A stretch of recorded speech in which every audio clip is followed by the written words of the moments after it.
શ્રી કૃષ્ણ સૌને, આપણા યુકેના દરેક ભક્તજનોને.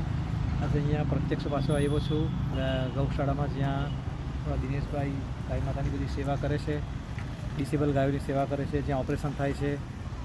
તો ત્યાં રૂબરૂ મુલાકાત કરવા માટે આવ્યો છું. ખરેખર ગાય માતાની બહુ જ દયનીય દશા થઈ ગઈ, પણ એવી ગાયોની પણ બહુ જ પ્રેમ ભાવથી પોતાની સગીમાની જેમ સેવા કરે છે. તો અહીંયા એમ્બ્યુલન્સથી છે ગાય માતાને લાવવા માટે, ડિસેબલ ગાય માતાને લાવવા માટે, તે પણ જર્જરિત થઈ ગયેલી છે. તો આપણી જે કથામાં ડોનેશન આવ્યું છે તો તેમાંથી આપણે રિપેર કરવા માટે, કારણ કે જ્યાં સુધી એ રિપેર ન કરાવે ત્યાં સુધી ગાય માતાને લાવવાની બહુ જ તકલીફ પડે છે. તો તેને માટે પણ આપણે કંઈક ને કંઈક વ્યવસ્થા કરીશું આપણા ડોનેશન આવ્યું છે તેમાંથી. તો બસ તમે જોઈ શકો છો બધી ગાય માતાઓ અહીંયા બીમાર હાલતમાં છે. વાછડું છે